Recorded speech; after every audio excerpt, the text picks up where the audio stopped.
مباراة قوية أكد فيها النصر قطع الكرات. الأطراف كانت سريعة في التحول. الدفاع كان متماسك جدا. الهدف الثاني الدقيقة 80. النجم أيمن يحيى يؤكد الفوز.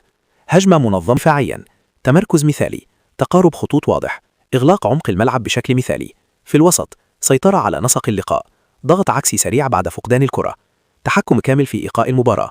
هجوميا فعالية واضحة، استغلال الفرص في التوقيت المناسب، تحركات بدون كرة كانت مفتاح التفوق.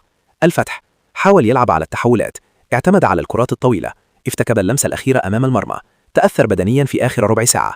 نجم المباراة بدون شك كريستيانو رونالدو، سجل، تحرك بذكاء وصنع خطورة مستمرة طول اللقاء. الخلاصة: النصر قدم مباراة ناضجة تكتيكيا، فوز مهم يعزز الثقة ويثبت أن الفريق قادر يحسم المباريات الكبيرة بخبرة وجودة فردية عالية. لو حابب أختم بجملة تشد المشاهد للنهاية في الفيديو: النصر كسب المباراة، لكن السؤال الأهم: هل الأداء ده يكفي للمنافسة على اللقب؟ الإجابة في التحليل الجاي.